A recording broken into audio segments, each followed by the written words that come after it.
Halo semuanya, jadi di sini saya akan melaksanakan wawancara. Sebelumnya, perkenalkan nama saya Satyandra dan di sini ada narasumber teman saya sendiri. Tolong perkenalkan diri. Perkenalkan, nama saya Raja Sabira Munandar dari jurusan Semi Informasi Angkatan 2003 Telkom University. Oke, jadi sekarang kita akan melaksanakan wawancaranya tentang analisis kesetaraan gender dalam kepemimpinan di Telkom University. Gimana Anda melihat kondisi kesetaraan gender secara umum di lingkungan Telkom University saat ini? Oke, menurut aku, walaupun kampus aku itu udah termasuk uh, ciptain lingkungannya inklusif, tapi masih masih ada contoh kasus yang belum gender setara gitu. Contohnya itu dalam penerimaan mahasiswa di fakultas atau jurusan tertentu, yaitu teknik, itu masih dominan sama satu gender. Uh, nah, tantangannya juga itu gimana kita ngubah persepsi tersebut, kayak fakultas teknik itu nggak cuma cowok gitu isinya, ada juga ceweknya gitu. Terus kalau sekarang sejauh mana kampus memberikan kesempatan yang setara bagi laki-laki dan perempuan untuk posisi kepemimpinan? Kampus, kalau kampus itu memberikan kesempatan formal ya bagi mahasiswa laki-laki dan perempuan. Kayak di kampus itu kayak nggak ada aturan buat yang pemimpin itu harus laki-laki, tapi perempuan bisa, di mana dengan contoh ada salah satu prodi di Telkom itu, ketuanya adalah perempuan, dan sekarang juga sudah banyak kok yang ada acara-acara Telkom itu yang diketuai oleh perempuan. Jadi untuk kampus memberikan kesempatan bagi kampus memberikan kesempatan yang setara bagi laki-laki dan perempuan dalam posisi kepemimpinan itu dibilang cukup adil.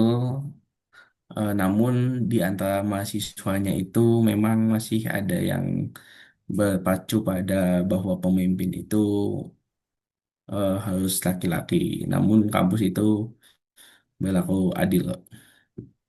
Pernah nggak sih ngalamin hambatan yang terkait dalam proses kepemimpinan? Kalau ada, apa itu bentuknya? Mungkin ini bukan hambatan ya, lebih ke antisipasi. Waktu itu juga saya pernah menanyakan mengenai hal ini kepada senior saya di BEM khususnya, itu mengatakan bahwa sebenarnya untuk semua jabatan itu terbuka untuk siapa aja, tidak ada batasan dan tidak ada ketentuan apa atau apalagi mengenai gender seperti itu. Tetapi ada beberapa hal atau beberapa bidang yang memang eh, bukan bukan diprioritaskan, tapi lebih baik memang dipimpin oleh laki-laki. Itu bukan karena kemampuan atau apa, tapi itu ternyata tetap balik lagi ke untuk mengantisipasi keamanan perempuan seperti itu. Contohnya di Departemen Kajian dan Aksi Strategis. Mungkin kalau teman-teman, mungkin kalau saudara tahu bahwa departemen tersebut itu mengenai pergerakan, seperti membuat kajian. Setelah itu nanti untuk pergerakannya adalah demonstrasi. Nah, mengapa